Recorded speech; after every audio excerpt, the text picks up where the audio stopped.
Kada saurari wannan waƙar ita ce waƙar mai suna wacce shahararren mawaƙi wata ce haziƙi wato Hamisu Breaker ya wallafa a shekara ta 2026. Mai sauraro wannan waƙa tana ɗaya daga cikin fitaccen album nan na shahararren mawaƙi wato Hamisu Breaker a cikin waƙoƙin da suka kasance masu armashi na cikin wannan album. Saboda ka mai sauraro kada kai ƙasa a gwiwa domin jin irin haziƙan waƙoƙin da aka saki a cikin wannan album na shahararren mawaƙi Hamisu Breaker, kai maza ka garzaya domin samun naku a kasuwa cikin hanzari shine riba.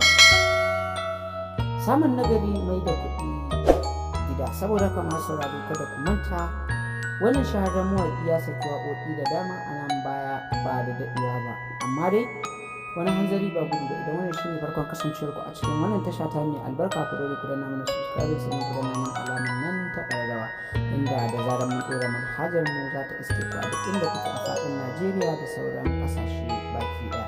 Kada ku manta ku dinga mana like da share domin ƙara mana ƙwarin gwiwa da kasashe wajen kawo muku shirin mu a kowane irin lokaci. Masu sauraro kada ku manta ku dinga ajiye mana comment domin sanin ra'ayinku game da wannan tasha ta mu albarka.